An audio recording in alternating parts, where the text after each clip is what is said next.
한 주간 동안 믿음으로 승리하셨죠? 하나님께서 우리의 삶 가운데 함께 하시는 믿음의 증거들이 우리 한 분 한 분에게 있으시죠? 그러니까 그 믿음을 가지고 주님의 임재 앞에서 우리가 주님의 말씀, 주의 음성을 듣기를 원합니다. 오늘 함께 나눌 말씀의 제목은요, 하나님께서 나를 택하셨다입니다. 여러분, 하나님께서 나를 택하심을 믿으십니까?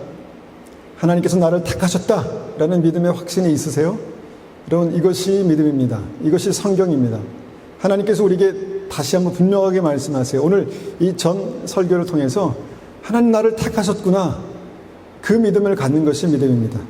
예레미야 1장 4절에서 5절까지 말씀을 우리가 한번 같이 읽어보겠습니다. 예레미야서 1장 4절에서 5절까지 말씀입니다.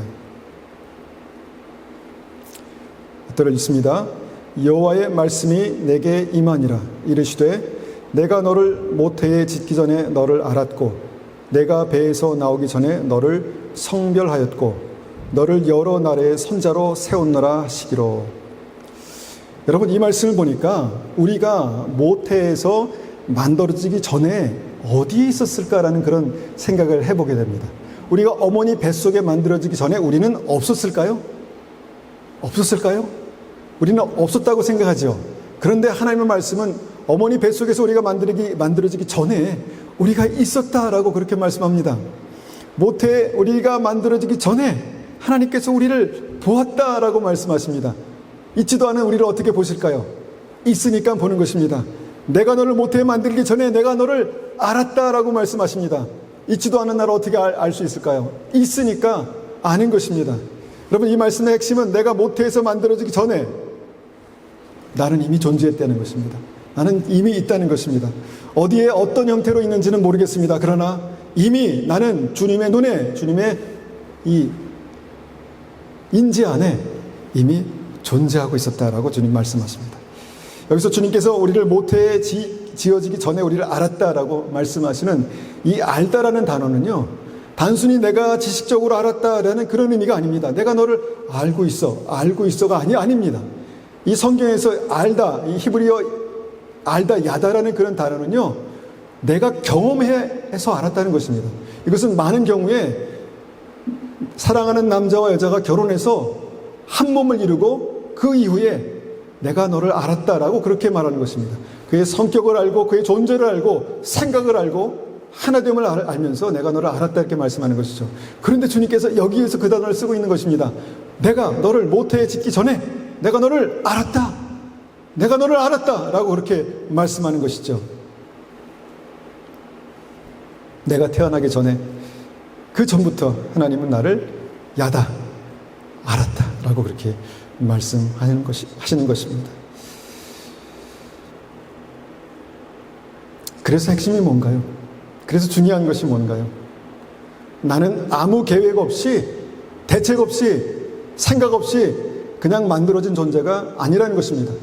나는 아무 계획 없이, 대책 없이, 생각 없이 그냥 이 땅에 존재하는 것이 아니라는 것이죠. 하나님의 말씀을 진리로 우리가 붙드는 순간 나의 존재 가치가 달라지는 것입니다. 나는 어쩌다가 우연치 않게 할 수 없이 여기 있는 사람이 아니라 하나님께서 나를 보았다. 내가 너를 알았다. 그래서 너는 존재한다. 라고 말씀하는 것입니다. 주님께서 계속해서 말씀하시죠. 내가 어머니 배에서 나오기 전에 너를 성별했다. 이렇게 말씀합니다. 성별했다. 이것이 무슨 뜻입니까? 성별했다. 무슨 뜻이죠? 거룩하게 구별했다. 여러분, 거룩하게 구별하는 거 어떤 의미일까요? 제가 한번 상상해 보았습니다. 거룩하게 구별했다는 의미가 뭘까? 이것은요, 아이가 한 가정에 태어나면 어떻습니까? 어떻습니까? 너무너무 귀하고 너무너무 사랑스럽기 때문에 어떻습니까? 한 방에, 빈 방에 갖다 놓고 잠궈 놓나요? 아니죠. 정말 깨끗하고 이쁜 보재기에 싸서 정말 눈에 넣어도 아까운 정말 날마다 볼 수 있는 자리에 다 구별해서 놓는 것입니다. 마치 이런 것이 아닐까 생각합니다. 내가 너를 성별했다. 거룩하게 구별했다. 그런 존재라는 것입니다. 주님께서 그렇게 말씀하는 것이죠. 내가 너를 성별했다. 여러분, 그 성별했다는 그 단어 하나에요, 굉장히 많은 의미들이 담겨져 있습니다. 너무 사랑스럽다, 너무 귀하다. 그리고 앞에 있는 말씀과 연결해서 생각해 보면 어떻습니까? 그런 귀한 너에게, 그런 귀한 너를 내가 이 땅에 보낸 분명한 목적을 가지고 너를 불렀다, 이렇게 말씀하는 것입니다. 그리고 너를 내가 특별히 영화롭게, 아름답게, 귀하게 쓰길 원한다, 이런 말씀을 하시는 것입니다. 여러분, 이 말씀을 믿으십니까? 이 말씀이 우리에게 주신 하나님의 말씀이라고 믿으십니까? 그러면 이 말씀 그대로 여러분의 인생 가운데 그렇게 나타날 것입니다. 하나님께서 우리를 아시고, 하나님께서 우리를 거룩하게 구별하시고, 하나님께서 우리를 세우셔서 하나님의 특별한 목적, 하나님의 특별한 영광을 위해서 우리를 쓰시겠다 말씀하는 것입니다. 그래서 여러분, 믿음이 없는 사람들은 이게 별 얘기가 아니지만 우리에게 구원받을 믿음이 있다면 이 말씀이 우리에게 굉장히 중요한 것입니다. 우리에게 구원받을 믿음이 있다면, 내가 살아계신 하나님을 만나길 원한다면, 내가 주님과 동행하길 원한다면 이 말씀은 너무너무너무 중요한 말씀입니다. 이 말씀을 여러분 우리의 심령 가운데 확실하게 새겨 넣으시기를 축원합니다. 그래서 우리가 오늘 이 말씀을 가지고 한번 세 단계로 말씀을 우리에게 적용하면서 기도해 보기 원합니다. 첫 번째, 우리가 이 말씀을 통해서 붙어야 될 진리는 뭐냐? 첫 번째는요, 하나님께서 나를 한 분 한 분을 아시고 성별하시고 세우신다는 것입니다. 예레미야뿐만 아니라 믿음의 사람 한 사람 한 사람을 주님께서 아시고 구별하시고 성별하시고 세우신다. 여러분, 시편 말씀에서 이것을 강조하는 말씀이 있습니다. 시편 139편 16절에 이렇게 말씀하시죠. 내 형질이 이루기 전에 주의 눈이 보셨으며. 자, 어머니 모태에서 우리가 만들어지기 전에 주님께서 어떻게 우리를 보셨을까요? 있으니까 보는 것입니다. 내 형질이 이루어지기 전에 주의 눈이 보셨으며 나를 위하여 정한 날이 하루도 되기 전에 주의 책에 다 기록되었나이다. 이것이 주님의 말씀입니다. 우리가 어머니 모태에 만들어지기 전에 주님께서 우리를 보셨으며 우리의 형질이 하나도 만들어지기 전에, 우리가 태어나기 전에 주님의 책에 우리의 인생에 대해서 다 기록되어 있었다라고 말씀하는 것입니다. 여러분, 믿음의 사람은요, 말씀을 통해서 하나님을 믿는다고 말씀할 때 이 진리의 말씀을 믿는 것입니다. 이것을 붙드는 것입니다. 내가 어머니 뱃속에서 만들어지기 전에 주님의 눈이 나를 보고 계셨으며 나의 인생에 대해서 하나님께서 놀라운 계획을 빼곡하게 적어놓고 계셨다는 것입니다. 알고 계셨다는 것입니다. 또한 나를 위해 정해진 날이 하루도 되기 전에, 세상 밖에 나오기 전에, 탄생하기 전에 주의 책에 내 인생의 계획들이, 지금 이후의 계획들이, 이전의 계획들이 이미 기록되어 있다라고 그렇게 말씀하는 것입니다. 나의 인생에 대해서 정말 마스터 플랜, 놀라운 계획을 이미 가지고 계신 하나님을 저는 믿습니다. 저는 그 하나님을 믿습니다. 저의 삶에 대해서도 저는 내 삶에 대해서 어떨 때는 너무 절망스럽고 힘들 때는요, 앞이 보이지가 않아요. 그렇지만 하나님을 믿으니까 저의 인생이 저를 기대하게 합니다. 아, 하나님께서 나의 삶 가운데 이렇게 말씀하시는구나. 이것이 믿음이라는 것입니다. 혼자 막연하게 나의 능력이 되는 만큼 그냥 어쩔 수 없이 살아가는 인생이 아니라 하나님께서 나에 대한 놀라운 계획을 가지고 나를 한 걸음 한 걸음 인도하시는구나. 그것이 믿음입니다. 그것이 믿음입니다. 그렇다면 우리가 그 믿음으로 제대로 반응하고 있습니까? 아마 어떤 분들은 이렇게 생각할 수 있을지도 모르겠습니다. 그런데 내 인생은 왜 그렇지? 그런데 내 인생은 왜 그렇지? 이게 하나님의 원대한 계획의 전부인가? 이것이 끝인가? 충분히 그렇게 생각할 수 있다고 봅니다. 우리가 성경을 보더라도 이런 생각을 하게 되거든요. 성경을 보더라도 이런 생각합니다. 모세와 아브라함과 다윗과 베드로와 바울은 그렇게 귀하게 쓰셨는데 성경의 다른 외곽지대에 있었던 사람들, 장자권을 동생에게 속여서 빼앗긴 에서, 넘겨버린 에서, 하나님께 버림받은 사울 왕, 하나님께 버림받은 가룟 유다, 주님께 버림받은 가룟 유다, 성령을 속이고 죽임을 당한 아나니와 삽비라, 하나님께서 다 계획하신 건가? 이런 생각이 들거든요. 이런 생각이 들거든요. 그러니까 이제 앞에 있는 말씀을 다 잃어버리는 것입니다. 여기에 대해서 우리가 좀 길고 복잡하게 우리가 생각해 볼 수 있지만 아주 간단하게 한번 정리해 보겠습니다. 여기서 하나님의 말씀은 뭐라고 우리에게 말씀하시나? 로마서 9장 21절입니다. 로마서 9장 21절. 21절입니다. 토기장이가 진흙 한 덩이로 하나는 귀히 쓸 그릇을, 하나는 천이 쓸 그릇을 만들 권한이 없느냐. 자, 토기장이는 하나님이십니다. 하나님께서 정말 우리가 흙으로 만들어졌다 그렇게 말씀하시죠. 진흙 한 덩이로 하나는 귀한 그릇을, 귀히 쓸 그릇을, 하나는 천이 쓸 그릇을 만들 권한이 있겠습니까? 없겠습니까? 있겠죠. 전능하신 하나님, 우리를 창조하신 하나님이니까 있겠죠. 이 말씀만 보면 아, 그렇구나, 하나님 마음대로 하시는 거구나, 우리 인생이 그냥 하나님의 손에 하나님 마음대로 하시는 거구나 라고 우리가 생각할 수 있겠지만, 여러분, 우리가 한 말씀을 가지고 그 다음 말씀을 보아야 이 진리가 온전해지는 것입니다. 그런데 다음 말씀에서 이렇게 말씀하십니다. 디모데후서 2장 20절. 이 말씀에 대해서 분명한 선명한 기준을 주님께서 말씀하시는 부분이 또 있습니다. 디모데후서 2장 20절입니다. 21절까지 읽겠습니다. 큰 집에는 금그릇과 은그릇뿐 아니라 나무그릇과 질그릇도 있어 귀하게 쓰는 것도 있고 천하게 쓰는 것도 있나니, 그러므로 누구든지 이런 것에서 자기를 깨끗하게 하면 귀히 쓰는 그릇이 되어 거룩하고 주인의 쓰심에 합당하여 모든 선한 일에 준비함이 되리라. 자, 말씀이 굉장히 좀 복잡해 보이지만 이 내용은 굉장히 단순합니다. 하나님은 모든 그릇을 귀하고 거룩하고 깨끗하게 구별해서 쓰시기 원하신다는 것입니다.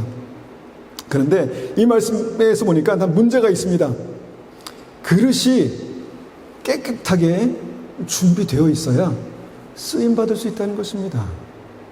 여러분, 우리가 집안에 여러 그릇이 있죠. 내가 소중히 여기는 그릇이 있습니다. 집에서 가장 소중히 여기는 그릇을 한번 생각해 보십시오. 없는 분들은 집에 금그릇이 있다고 생각해 보십시오. 자, 거기에 이제 밥을 담아서 식사를 맛있게 했습니다. 정말 조심스럽게 숟가락질 하나 더 조심스럽게 해서 밥을 먹었습니다. 그러고 나서 어떻게 됩니까? 그릇이 더러워졌죠. 금그릇이 더러워졌죠. 그러면 어떻게 합니까? 바로 집어서 정리해서 쓰레기통에다 버리면 됩니까? 아니죠. 뭐 일회용 그릇이라면 그렇게 할 수 있지만, 여러분, 너무너무 귀한 그릇은 어떻게 합니까? 다시 깨끗이 닦아서 거기다가 다음에 쓸 준비를 해놓는 것입니다. 깨끗이 닦아서 말려서 잘 보관해 놓는 것입니다. 그리고 또 귀하게 쓰는 거죠. 저는 이것이 정말 하나님께서 우리에게 말씀하신 귀한 하나님의 진리라고 믿습니다. 여러분, 우리가 사용하고 나면 더러워질 수 있습니다. 살다 보면 때가 묻을 수 있습니다. 사용하면 먼지가 묻고 음식 찌꺼기가 묻습니다. 그러면 가치 없이 버립니까? 아닙니다. 귀하면 귀할수록 더 깨끗이 닦아두는 것입니다. 그죠? 주님께서 우리를 그렇게 하신다는 것입니다. 우리가 날마다 주님의 은혜 가운데 나와서 그리스도의 보혈로 우리를 정결케 하는 이유가 그것입니다. 우리가 주님 앞에 회개하고 기도하는 것이 그것입니다. 주님, 저를 다시 한번 깨끗하게, 보혈로 깨끗하게 정결하게 하나님 씻어주십시오. 그렇게 주님 앞에 나아가는 것이죠. 그러면서 한 단계 그리고 결정적인 순간 하나님께서 귀하게 우리를 쓰신다는 것입니다. 우리가 어떤 사람들은요, 나는 본질적으로 죄가 많으니까 나는 안 쓰실 거야, 나는 참 죄가 많아 안 쓰실 거야, 이렇게 생각할 수 있는데요. 여러분, 예수님의 보혈은요, 그릇의 재질 자체를 정결케 하시는 능력이 있습니다. 우리가 더럽게 하면 그 음식물이 묻으면 겉에만 묻잖아요. 그죠? 그럼 그거 깨끗하게 닦으면 다시 깨끗해지잖아요. 보혈의 능력은 무엇입니까? 그 재질 자체. 이게 적절한 예가 될 수 있을지 모르겠지만, 은그릇 있잖아요. 은그릇은 특별한 방법으로 닦지 않으면 시커멓습니다. 그런데 정말 특별한 방법으로 그것을 닦으면 반짝반짝 빛나죠. 그 속 안까지, 그 재질 안까지 깨끗하게 닦을 수 있는 것이 그리스도의 보혈의 능력입니다. 주님께서 우리를 그렇게 닦으셨습니다. 그것을 위해서 십자가에 못 박혀 달려 돌아가셨습니다. 왜냐하면 우리의 모든 죄를 깨끗게 하시려고 그렇게 하신 것입니다. 그렇지만 우리가 살아가면서 일하면서 주님의 일들을 한다고 하면서 우리의 마음이 우리의 심령이 더러워질 수 있다는 것입니다. 오염될 수 있다는 것입니다. 그러면서 어떻게 합니까? 나는 더 이상 안 돼. 아닙니다. 아닙니다. 다시 닦아서 거룩하게 구별하여서 주님께서 쓰시기에 합당한 자리에 놓으면 주님께서 나를 다시 쓰시는 것입니다. 그것이 이 말씀에서 우리에게 말씀하시는 것입니다. 믿음의 사람들은 이 비밀을 알았습니다. 그래서 아브라함과 모세와 다윗과 요셉 이런 사람들 한번 생각해 보십시오. 그들이 귀한 그릇으로 그렇게 구별함을 받았습니다. 하나님의 계획 가운데 구별함을 받았습니다. 그런데 모세가 어떻습니까? 모세는 어떻습니까? 살인자가 되었습니다. 중요한 순간에 인생의 40대 그 정도 했을까요? 그때 살인을 했습니다. 살인자가 됐습니다. 그리고 도망자 신세가 되었습니다. 인생이 하루아침에 망하게 됐다는 것이죠. 택함 받았는데, 계획 가운데 택함 받았는데, 그래서 어떻게 했습니까? 그의 삶이 다시 한번 정결케 되는 그런 기간이 필요했던 것입니다. 요셉은 어떻습니까? 요셉은 어릴 때 그의 어떤 인격 수준이 형편없었습니다. 그래서 형제들에게 정말 이 왕따를 당했습니다. 왕따. 오직하면 버렸겠습니까? 오직하면 죽이려고 했겠습니까?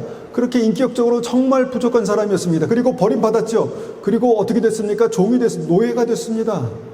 그런데 그곳에서 하나님께서 어떻게 하셨습니까? 정결하게 하셨습니다. 여러분, 그 요셉이 어떻게 정결하게 했는지 여러분 아시죠?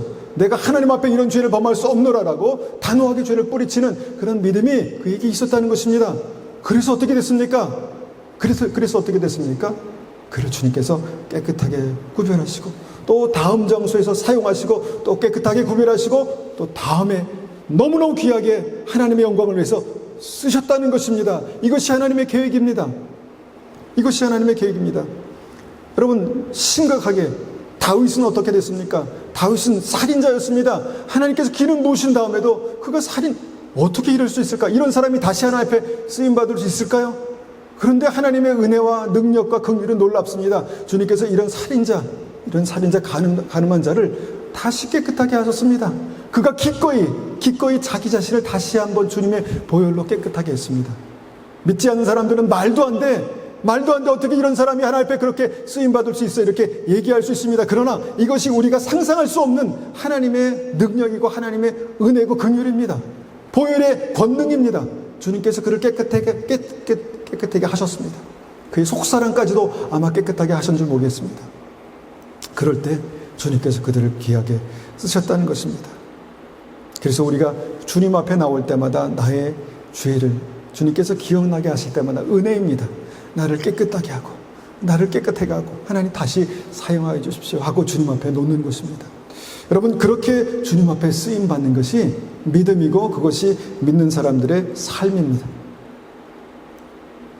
그런데 사울 왕은요, 더러워졌을 때 깨끗하게 하는 법을 몰랐다고 할까요?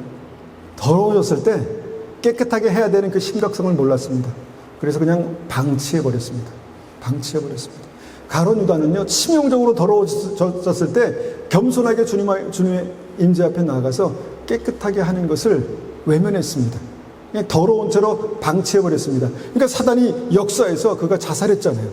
그렇게 될 수 있습니다. 날마다 주님 앞에 나아가 주님의 보좌 앞에 나아가 우리를 깨끗하고 정결하게 구별하는 것입니다. 이것이 믿음입니다.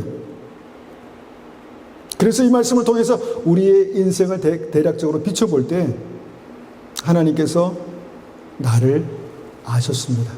나의 연약함도 아시고 나의 강한 것도 아시고 나의 상황도 아시고 나의 원함도 아시고 내가 원하는 것도 아시고 내가 싫어하는 것도 아시고 아셨다는 것입니다.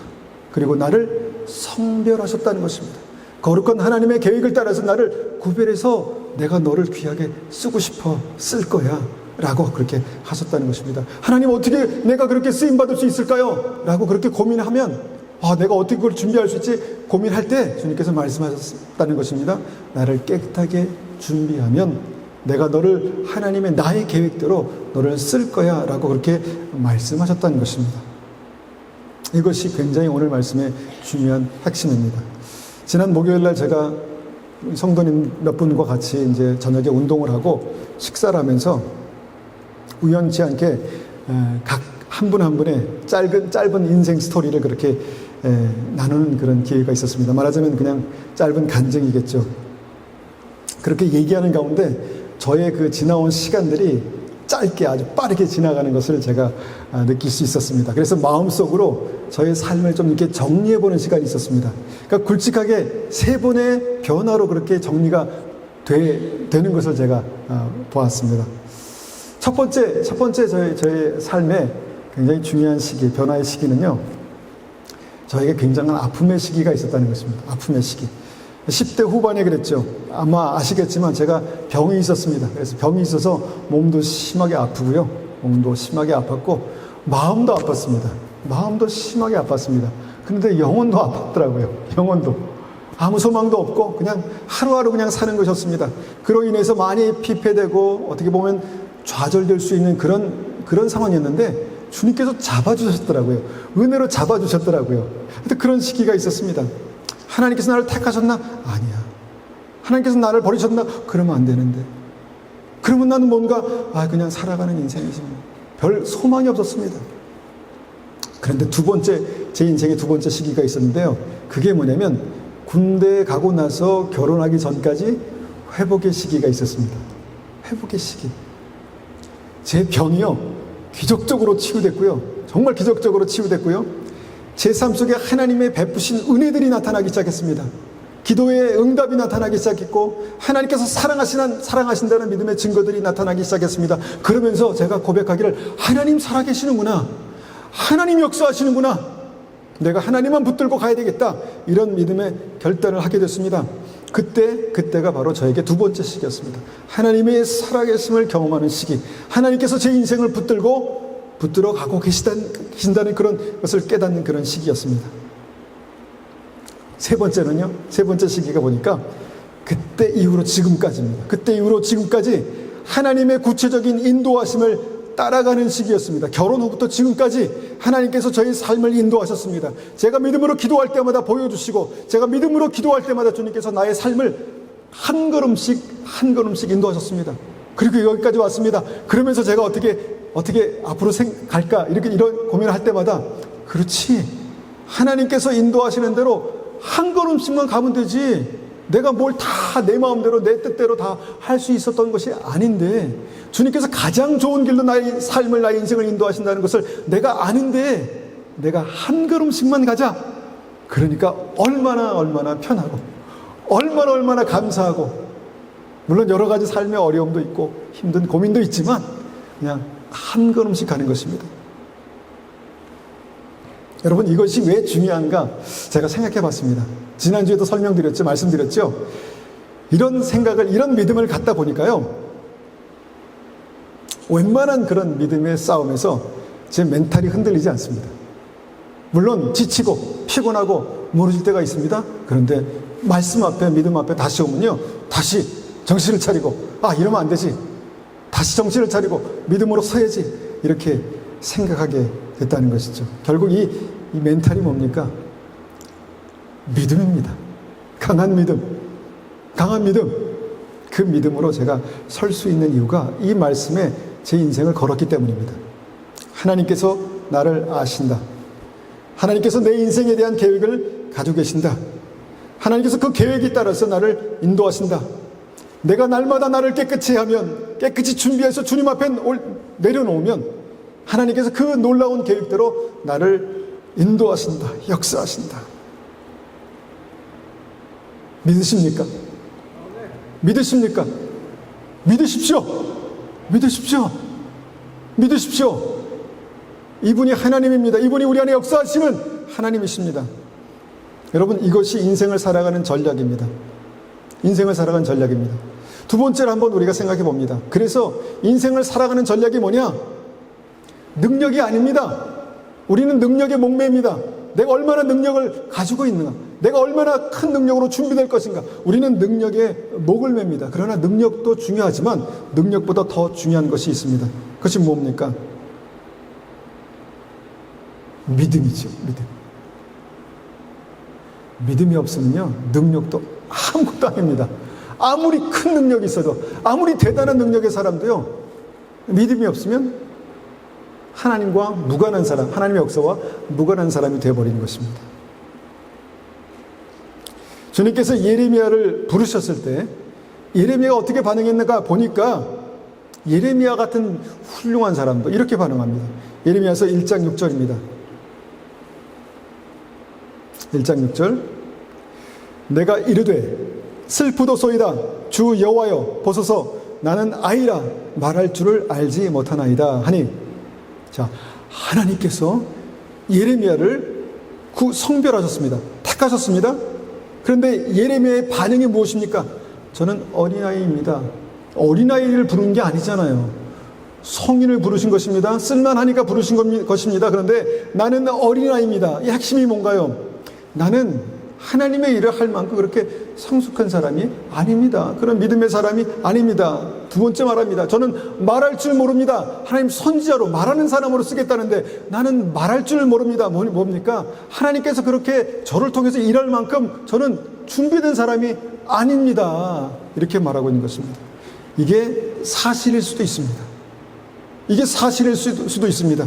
하나님께서 택하셔서 세우셨는데 나를 보니까, 나의 현실을 보니까 준비가 안 된 것입니다. 별거 아니라는 거예요. 내 인생이 정말 별거가 아닙니다.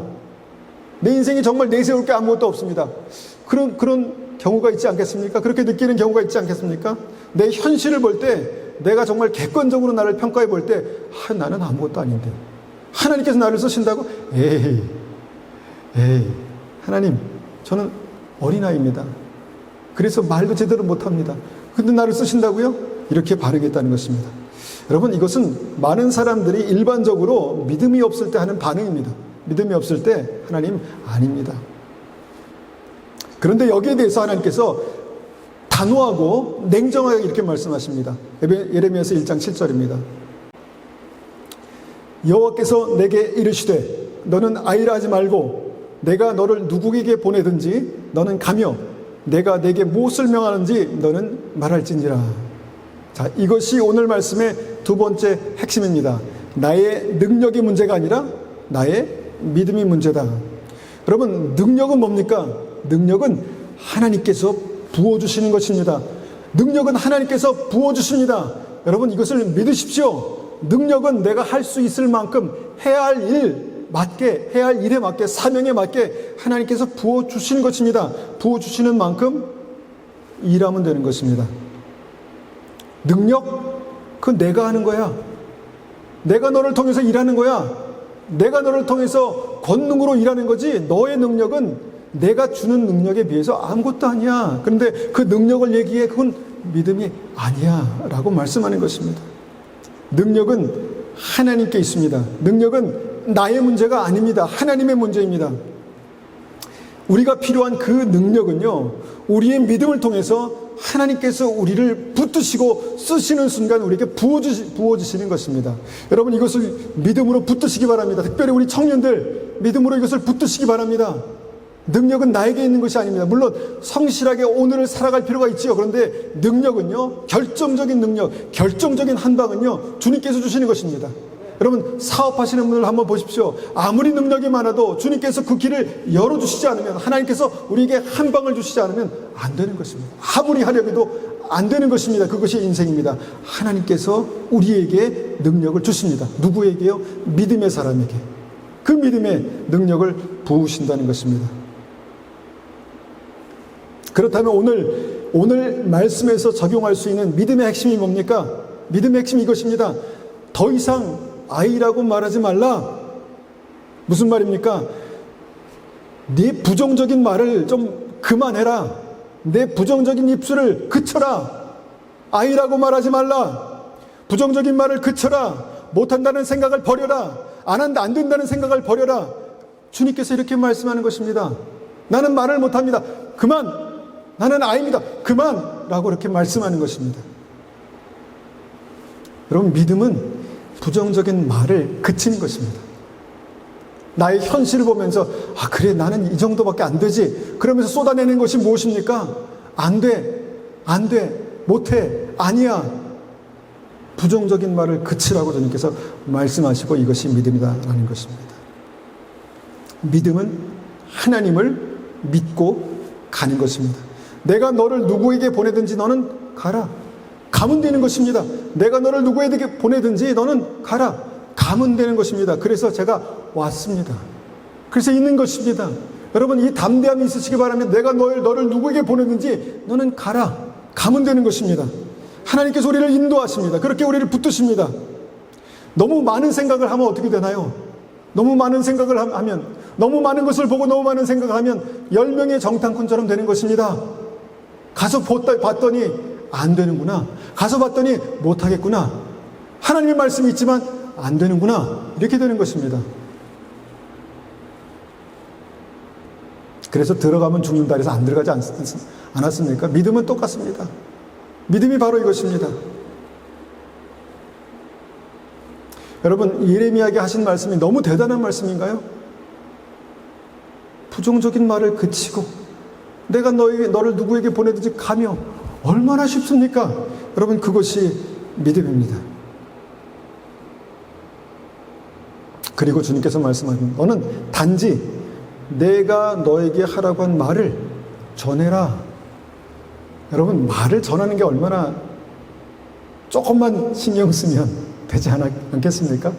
뭐 책 한 권 주시겠습니까? 물론 성경은 책 한 권 있겠지만 예레미야에게 주신 메시지는 굉장히 간단했을 것입니다. 그 핵심은 내가 너에게 주는 말을 단지 전해라, 이렇게 말씀하셨다는 것입니다. 여러분, 예레미야가 이것을 받고 이 말씀으로 사람들을 감동시켜서 칭찬받을 필요가 없는 것입니다. 그렇지 않겠습니까? 여러분, 예레미야가 이 말씀 받고 사람들에게 말을 전하면서 좋은 평가를 받고 박수를 받을 필요가 없는 것입니다. 그렇지 않겠습니까?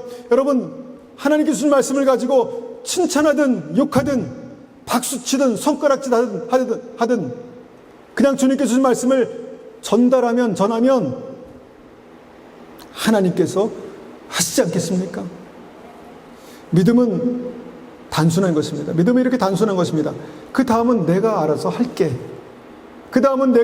너는 그들을 감동시킬 필요도 없고 변화시킬 필요도 없고 그들을 움직여서 뭔가 너의 편으로 만들 필요도 없고 그냥 너는 단지 내가 말한 그 말을 전해라.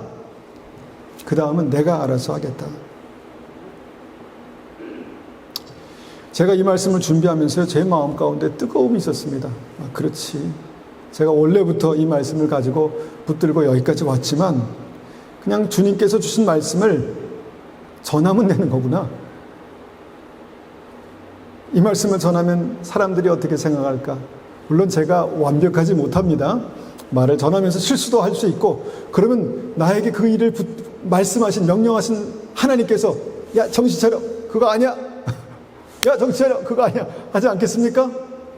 그러면 제가 좀 바보 같거든요. 그러니까 정신 차려. 그거 아니야. 네, 알겠습니다.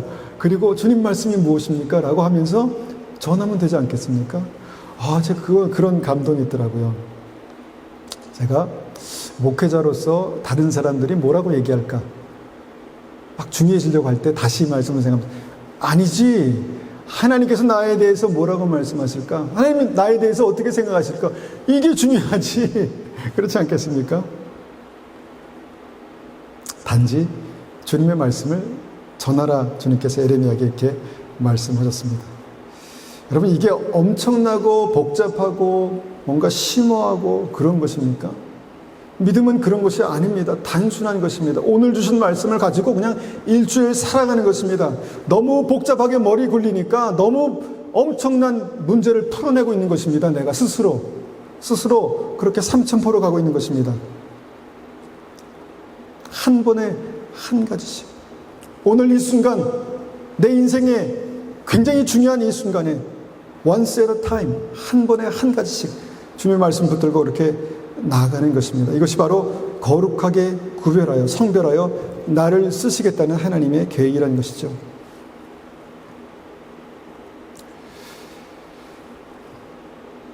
이렇게 믿음의 사람들이 하나님 앞에 쓰임을 받습니다.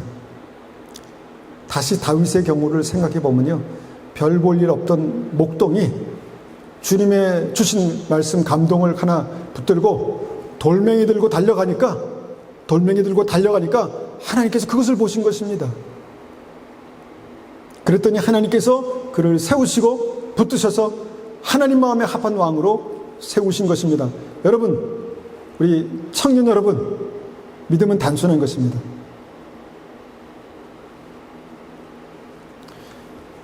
왕따인 요셉을, 이기적인 그 한 인간을 단순무식하게, 여러분, 노예로 버려졌을 때 무슨 희망이 있겠습니까? 그가 붙들었던 희망은 하나입니다. 나를 거룩하고 깨끗하게 하나님 앞에 구별해야 되겠다라는 믿음 하나였습니다. 그러니까 주님께서 그를 귀하게 총리로 쓰신 것입니다. 베드로의 경우 평범한 사람 아니겠습니까? 평범한 어부, 고기 잡는 어부가 앞뒤 가리지 않고, 계산도 못합니다. 앞뒤 가리지 않고 주님을 따라가니까 주님께서 온 지구상에 하나님의 교회를 세우시는 사도로 그렇게 사용하신 것입니다. 믿음은 단순한 것입니다. 복잡하고 계산하고 머리 굴리고가 아니라 주님께서 말씀하신 한 가지를 믿음으로 살아내는 것이 믿음입니다. 그렇다면 나는 어떻게 쓰실까? 여러분, 우리에게 말씀을 통해서 우리 인생의 전략이 여러분 세워주십니까? 나는 어떻게 쓸까? 너무 많은 생각하지 마시고 거룩하게 준비해서 주님 앞에 올려놓는 것입니다. 내려놓는 것입니다. 혹시 어떤 분들은 나는 이미 인생을 다 살았는데, 나는 이미 나이가 들었는데 그렇게 생각할 수 있습니다. 그러나 모세가 80세 때 이스라엘의 지도자로, 하나님의 지도자로 그렇게 부르심을 받은 것을 생각해 보십시오. 하나님은 시간이 문제가 아닙니다. 하나님은 우리의 능력의 문제가 아니라는 것이죠. 하나님께서 갈렙에게 믿음을 주셨을 때 갈렙이 80세 때 이 산지를 내게 주소서라고 그렇게 기도하고 주님 앞에 믿음으로 나아갔습니다. 믿음은 그런 것입니다. 하나님께서 우리의 모든 상황과 모든 여건을 초월해서 그렇게 쓰실 줄을 믿습니다. 단순하게 믿음으로 하나님 앞에 반응하십시오. 하나님께서 나를 구별하시고 성별하시고 쓰시겠다 이렇게 말씀하십니다. 왜 이것이 중요한가? 여러분, 제가 왜 이렇게 피는 아니죠. 제가 이렇게 열변을 토하고 있을까? 여러분, 결국 이것이 우리의 구원이기 때문입니다. 이것이 우리의 구원이기 때문입니다. 내가 달려갈 길을 달려가는 것이 구원입니다. 여러분, 사도 바울이 그렇게 고백하지 않았습니까? 나는 선한 싸움을 싸우고 달려갈 길을 마쳤으니, 여러분, 선한 싸움을 싸우고 달려갈 길을 마치는 것이 믿음이고요. 우리에게는 아직도 달려갈 길이 남아 있습니다. 달려갈 길이 남아 있습니다. 여기는 우리에게 소망이 있다는 거예요. 하나님께서 아직 우리를 쓰실 수 있는 무궁무진한 시간들이 남아 있습니다. 어떻게 쓰시든 모르겠지만, 여러분, 이것이 구원받는 믿음이다라는 것을 이미 우리는 마태복음 25장 달란트 비유를 통해서 말씀을 드렸죠. 내가 얼마나 큰 달란트를 받았든 중요하지 않습니다. 5달란트를 받았든 2달란트를 받았든 1달란트를 받았든 내게 맡기신 그 삶을 살아가는 것이 구원받는 믿음입니다. 이것이 천국이다라고 말씀하지 않습니까? 구원받는 믿음인 것입니다.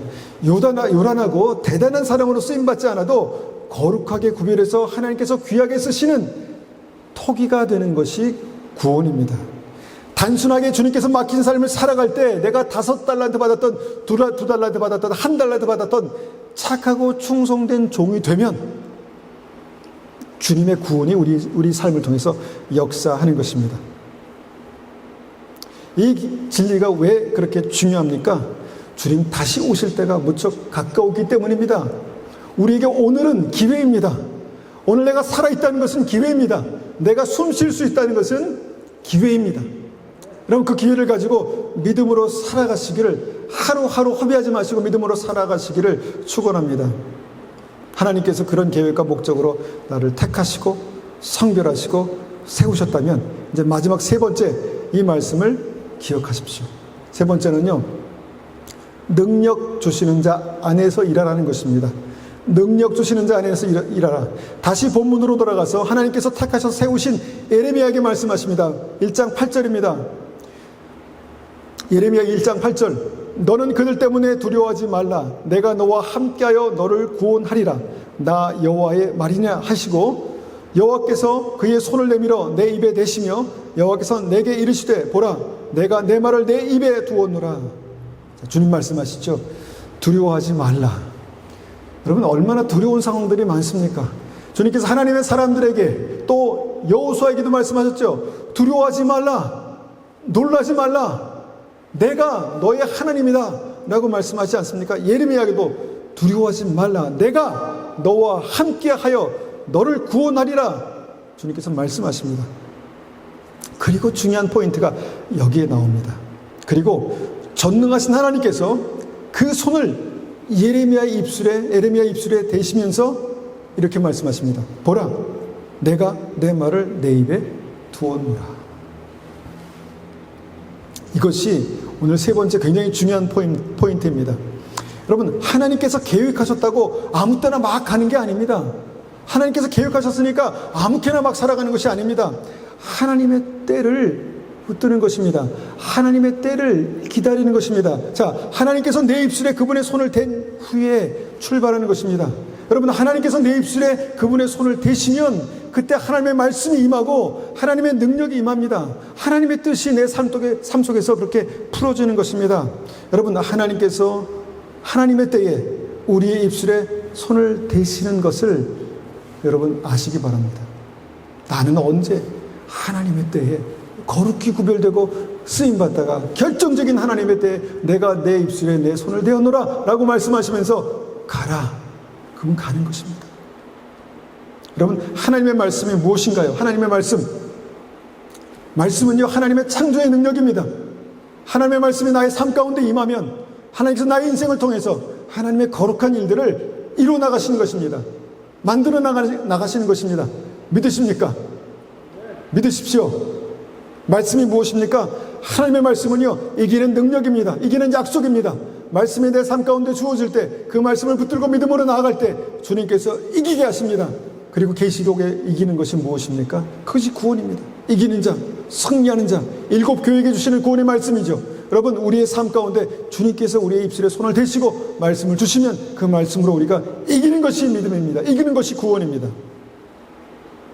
그리고 말씀이 무엇입니까? 우리가 잘 아는 바대로 말씀은 하나님이 우리를 살리시는 능력입니다. 우리 영혼을 살리시는 능력이고 영생을 주시는 하나님의 능력입니다. 그것을 우리에게 행하시는 것입니다. 주님께서 손을 우리의 입술에 대셨다는 것은 주님께서 그 생명의 말씀을 우리에게 주셨고 생명의 말씀을 통해서 우리에게 역사하셨고 일하실 것이다 라는 그런 약속이 되는 것입니다. 여러분, 하나님께서 우리의 입술에 손을 대실 것입니다. 우리가 기도할 때, 우리가 믿음으로 주님 앞에 나아갈 때 주님께서 하나님의 손을 우리 입술에 대실 것입니다. 여러분, 믿으십시오. 저만 그렇게 절박합니까? 여러분의 인생이 주님의 손에 있습니다. 주님 앞에 믿음으로 그렇게 나아가고 주님 앞에 그렇게 믿음으로 기도할 때 주님께서 그 손을 우리의 입술에 대실 것입니다. 그리고 무엇입니까? 오늘 나누어드린 이 말씀을 통해서 기도하시라는 것입니다. 하나님, 나에게 그런 믿음이 없습니다. 기도하십시오. 하나님, 나에게 그런 경험, 기도하십시오. 하나님께서 우리의 삶을 통해서 하나님의 뜻을 그렇게 이루실 것입니다. 부정적인 말을 그치고 하나님의 인도하심을 단순하게 따라갈 때 우리의 입술에 손을 대시고 주의 말씀을 우리에게 주셨을 때 하나님께서는 우리를 통해서 하나님의 놀라운 일들을 그렇게 이루어 가실 줄을 믿습니다. 내 힘이 아니라 하나님의 권능으로, 내 힘이 아니라 내 입술에 말씀을 주시는 하나님의 권능으로 우리를 그렇게 붙드시고 우리 안에 그렇게 역사하실 것입니다. 그런 믿음의 역사가 우리의 삶 가운데 오늘 여기 이 말씀을 믿음으로 붙드는 한 분 한 분들의 삶 속에 그렇게 그대로 똑같이 일어나시기를 축원합니다. 축원합니다. 이 시간 우리가 한번 하나님 앞에 기도하겠습니다. 하나님, 저는 아무것도 아닙니다. 정말 부족합니다. 나의 현실을 볼 때 에레미야처럼 그렇게밖에 기도할 수 없습니다. 그렇게 반응할 수밖에 없습니다. 주님, 저는 아무것도 아닙니다. 아입니다. 말할 줄도 모릅니다. 그러나 주님께서 말씀하십니다. 그쳐라. 부정적인 말을 그쳐라. 불신앙의 말을 그쳐라. 내가 너를 사용하겠다. 내가 너를 사용할 하나님의 나의 놀라운 계획으로 너를 지금 여기까지 이끌어 왔노라. 너를 거룩하게 준비해서 나의 손에 올려놓아라. 너를 거룩하게 구별하여서 내 보좌 앞에 그렇게 올려놓아라. 그러면 내가 너에게 내 손을 내 입술에 대리니 그때 나의 말씀이 너의 심령 가운데 임할 것이고 나의 말이 너의 삶을 그렇게 이기게 하고 승리하게 하는 능력으로 나타나게 하리라. 주님 말씀하십니다. 우리에게 그 믿음이 있을 수 있도록 하나님 앞에 믿음을 기도하겠습니다. 아버지 하나님 감사합니다. 주님의 말씀은 살았고 운동력이 있습니다. 거룩하신 주님을 믿습니다. 전능하신 주님을 믿습니다. 살아계셔서 역사하시는 주님을 믿습니다. 우리를 정말 모태에서 지어지기 전부터 우리를 보시고 아시고 성별하시고 세우시는 주님을 믿습니다. 아버지 하나님 그 믿음으로 주님 앞에 나아갑니다. 우리를 새롭게 하여 주시옵소서. 주님의 임재 앞에 주님의 보좌 앞에 나올 때마다 하나님 우리의 입술에 기도하는 입술에 찬송하는 입술에 하나님의 손을 대시기를 원합니다. 하나님 그 손을 대시옵소서. 하나님 우리 입술을 만져주시옵소서. 우리의 생각을 만져주시옵소서. 우리의 마음을 만져주시옵소서. 그래서 하나님께서 손 대실 때 주님의 생명의 말씀이 임하게 하시고 주님의 능력의 말씀이 임하게 하시고 우리가 그 믿음으로 주님 앞에 나아갈 수 있도록 역사하여 주시옵소서.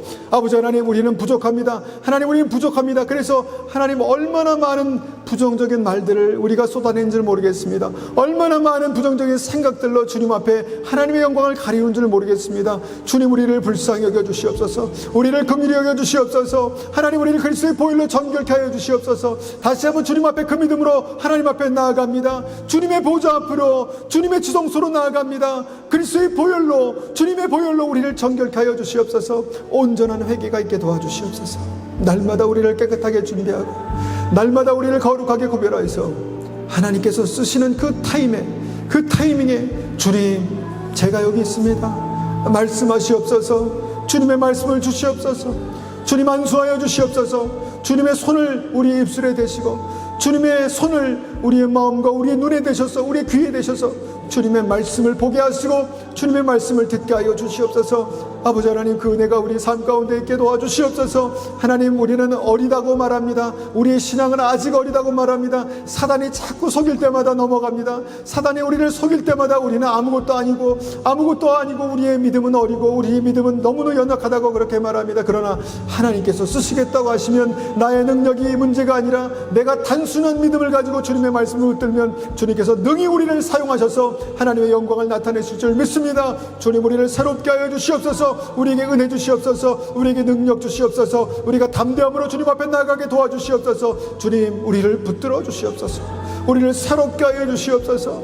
주님 주시는 온전한 은혜가 우리의 삶 속에 나타날 때 우리의 인생이 하나님의 손에 붙들려서 거룩하게 정말 귀하게 아름답게 훌륭하게 하나님 그렇게 쓰임받게 도와주시옵소서. 주님의 영광을 위해서 생명을 살리는 일에 주님의 영광을 위해서 하나님의 나라가 이 땅에 오게 하는 그 일에 주님 우리를 사용하여 주시옵소서. 하나님 정말 갈렙이 그렇게 고백했듯이 이 산지를 내게 주소서라고 기도할 수 있는 그 믿음을 허락하여 주시옵소서. 아브라함을 주님께서 모세를 주님께서 80세에 부르셨듯이 하나님 정말 그 늦은 때에도 믿음으로 주님 앞에 순종하며 단순하게 주님의 말씀을 붙들고 바로에게 나아갈 수 있는 그 믿음이 우리의 삶 가운데 있게 도와주시옵소서. 아버지 하나님 그 믿음으로 주님 앞에 나아갑니다. 우리를 붙들어 주시옵소서. 우리를 새롭게 하여 주시옵소서. 하나님 아버지 우리에게 아직 정말 예수님을 알지 못하는 이들을 주님 붙들어 주시옵소서. 그들의 삶 가운데 묶여있는 모든 것들이 끊어지게 도와주시고 주님의 권능으로 다시 한번 깨어나게 도와주시고 주님의 생명이 들어가게 하시고 주님의 말씀이 들어가게 하시고 예수 믿고 구원받게 하여 주시옵소서. 하나님 십자가의 오른편 강도처럼 내가 지금 나와 함께 낙원에 있으리라고 말씀하신 주님의 음성을 듣는 하나님의 사람 믿음의 사람들에게 도와주시옵소서. 아버지 하나님 주의 말씀을 단순하게 붙들고 믿음으로 한 걸음 주님을 따라갈 수 있는 그 은혜가 있게 도와주시고 하나님 이렇게 귀한 시간에 주님 앞에 예배드리는 이 시간에 우리를 만나 주시옵소서. 우리를 새롭게 하여 주시옵소서. 주님을 놓지 않고 우리 인생을 통해서 하나님 주의 놀라운 역사를 이루어 가시는 주님을 우리가 다시 한번 경험하고 만나는 귀한 은혜가 있게 도와주시옵소서.